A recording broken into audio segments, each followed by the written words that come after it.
Olá, boa tarde a todos. Ah, é um enorme gosto estar de volta à FLUP, mesmo que seja virtualmente. Hoje vou partilhar convosco uma pequena parte da investigação que desenvolvo no âmbito do meu segundo ano de mestrado aqui na École des études en Sciences Sociales em Paris, que trata das guarnições militares da Coroa de Castela em Portugal entre 1581 e 1621. Ora, vou começar com uma pequena introdução, contexto, estado da arte e os meus questionamentos iniciais, assim, o que é que eu vou abordar realmente hoje. Depois vou falar das fontes, metodologia, passando para os seus limites das fontes, dificuldades encontradas e obstáculos e considerações finais. A integração de Portugal na monarquia hispânica deu-se por via de três modalidades: associação, negociação e conquista.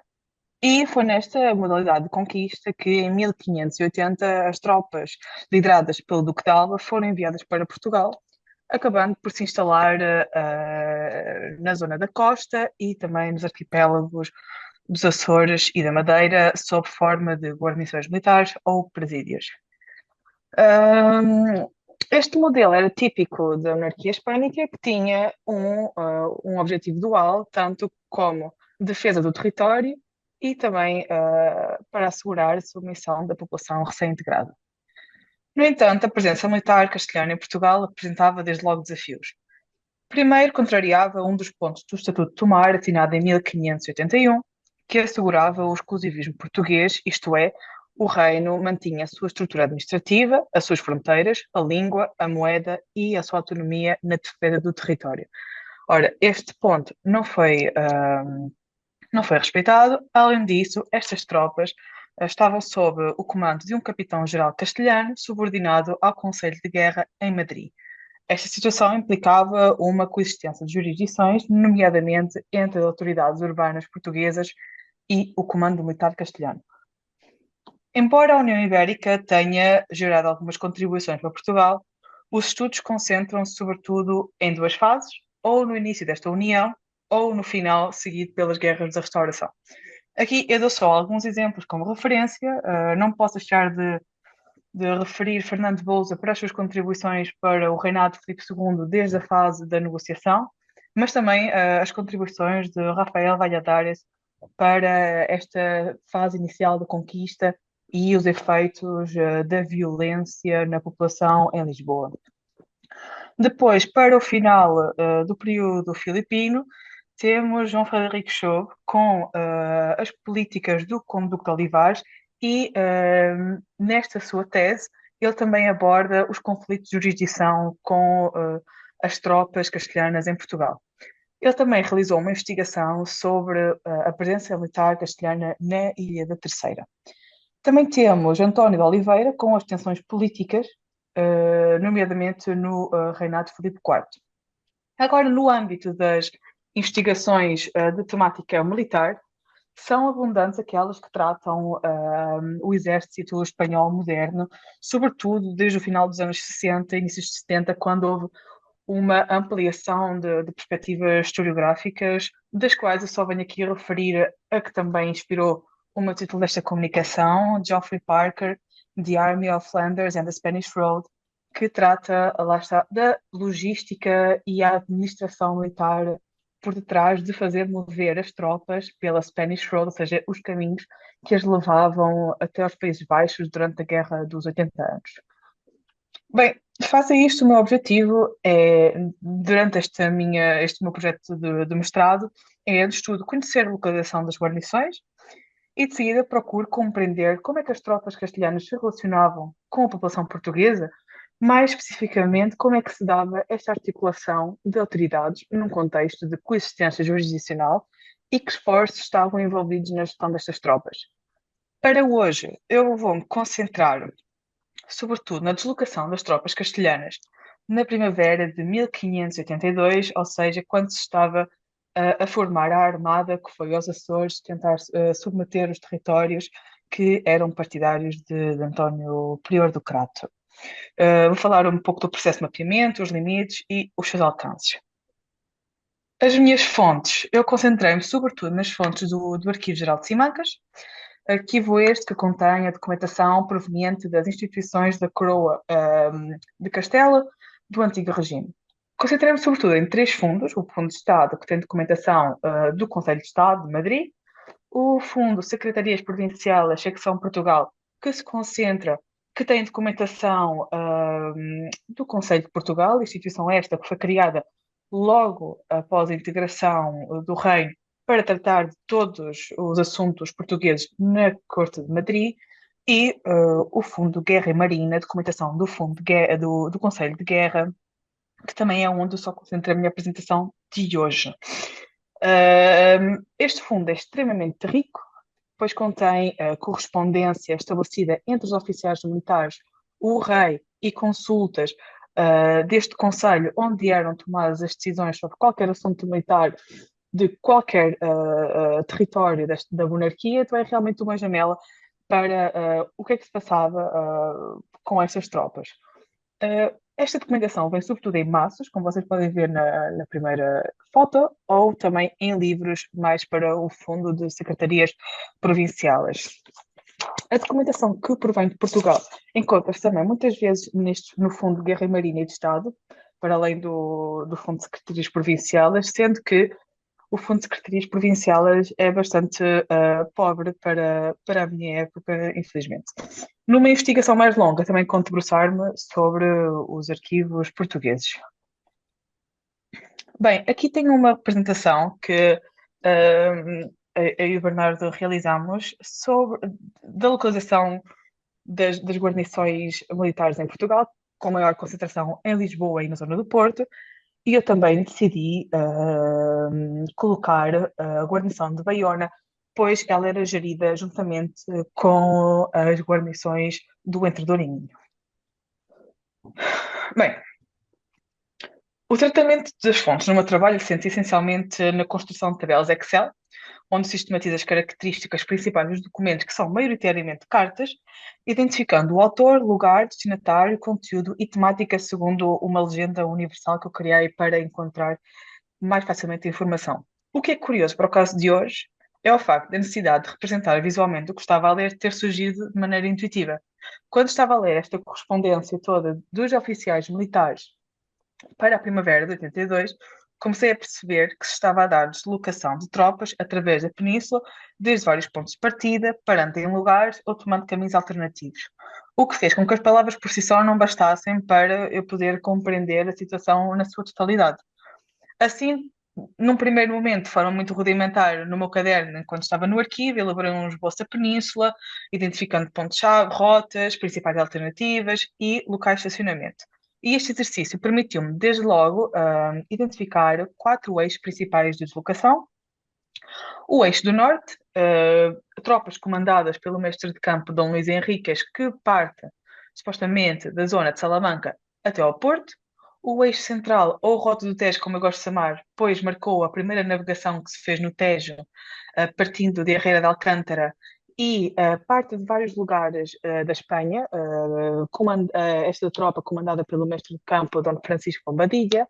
O eixo do sul, que vai de São Lúcar até Lisboa, passando por Mértola e Beja, comandado pelo mestre de campo Dom Lope Figueroa; e o eixo atlântico, do mestre de campo Dom António Moreno, que nem passa em Portugal e embarca-se diretamente para São Miguel.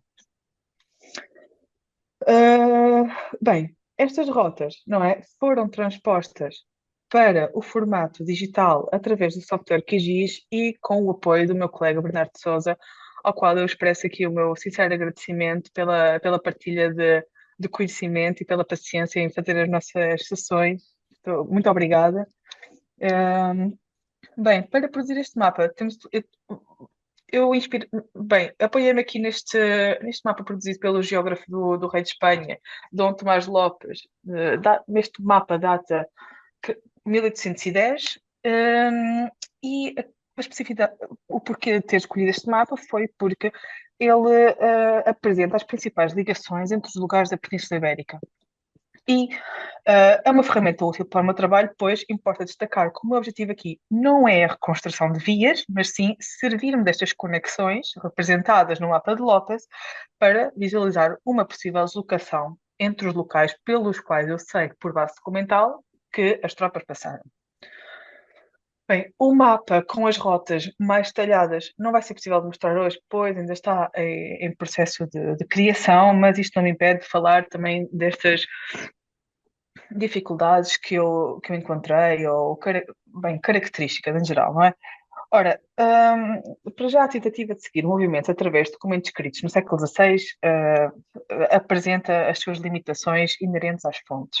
Desde já, o caráter descontínuo das cartas.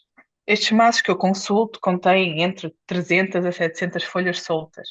E, bem, eu posso já, não é, falhar algumas cartas, não perceber que falam desta temática, mas também estes maços apresentam frequentemente lacunas de informação para determinados períodos, sejam estas lacunas pontuais ou prolongadas.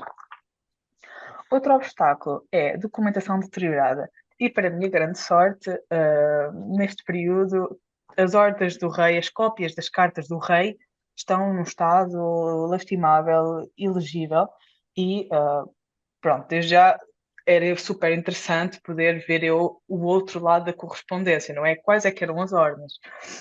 Além disso, enfrenta-se também a ambiguidade no discurso das cartas, tratando-se de correspondência contínua e dinâmica entre os secretários dos conselhos, o rei e os oficiais militares. Os autores recorriam muitas vezes a referências implícitas, presumindo que o destinatário compreendesse os contextos e as pessoas mencionadas. Este ponto claramente está agravado pelo ponto anterior.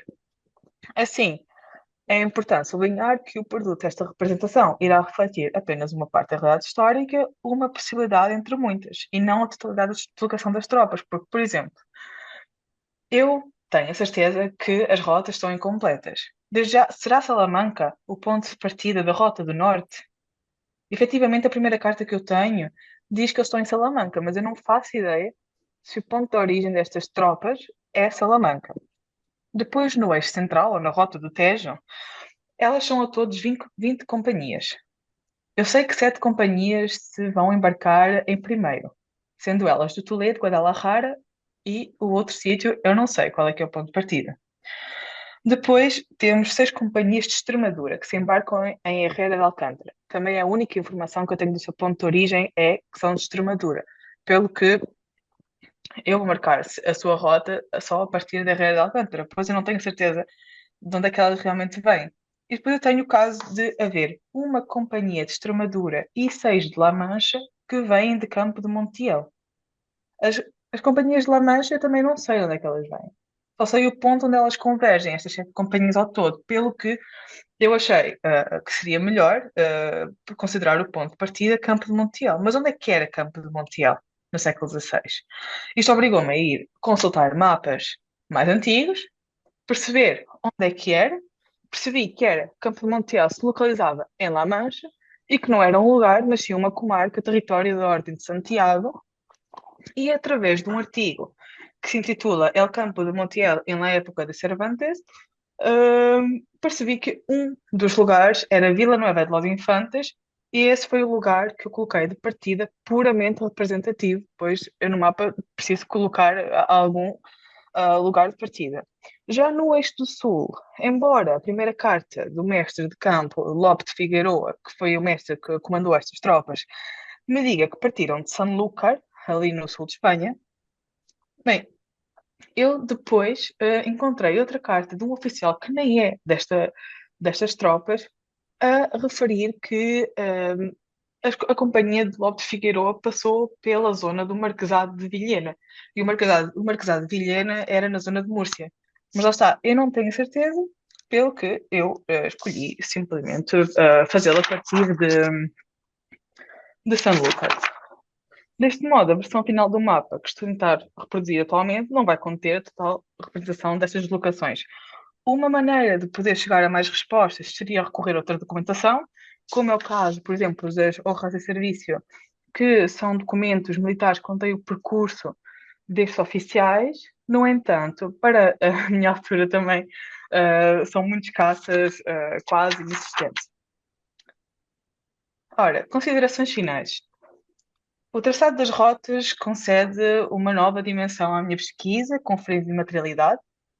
É uma forma de obter uma perspectiva mais clara e abrangente dos movimentos das tropas.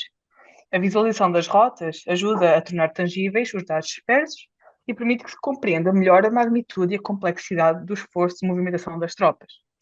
No meu caso, e não tanto como no dos meus colegas, o mapa é um apoio, é um complemento ao resto da informação que encontro nas fontes e que me ajudará a responder aos meus questionamentos iniciais, como é o caso das relações entre as autoridades urbanas portuguesas e os oficiais militares, assim como o esforço por trás da administração das tropas e a organização da defesa do Reino de Portugal. Esta representação revelou e confirmou a complexidade da gestão logística envolvida no deslocamento de tropas que exigia uma estreita colaboração entre autoridades castelhanas e portuguesas. Os esforços locais, os esforços logísticos incluíam tanto o fornecimento de barcos para a Rota do Tejo, que foram fornecidos pela Câmara de Abrantes, provisões fornecidas pelas vilas de Mértola e Beja, por onde passou a Rota do Sul. No norte, Lamego confirmou ser um ponto de passagem de tropas, pois já o fora, em 1580, durante a primeira empresa do Duque de Alba, confirmado por outras fontes. Esta vila suportava grandes responsabilidades no sustento e alojamento das tropas, exigindo a colaboração de toda a comunidade. E como se passa em Lamego, também se passa em muitas outras vilas, ou cidades portuguesas, como explorarei ao longo da minha investigação. Em suma, a análise deste breve evento permitiu-me refletir sobre a complexidade da logística militar da época e sobre a interdependência entre as diferentes autoridades, temas centrais da minha tese de mestrado e esperemos de futuros projetos. Muito obrigada pela vossa atenção.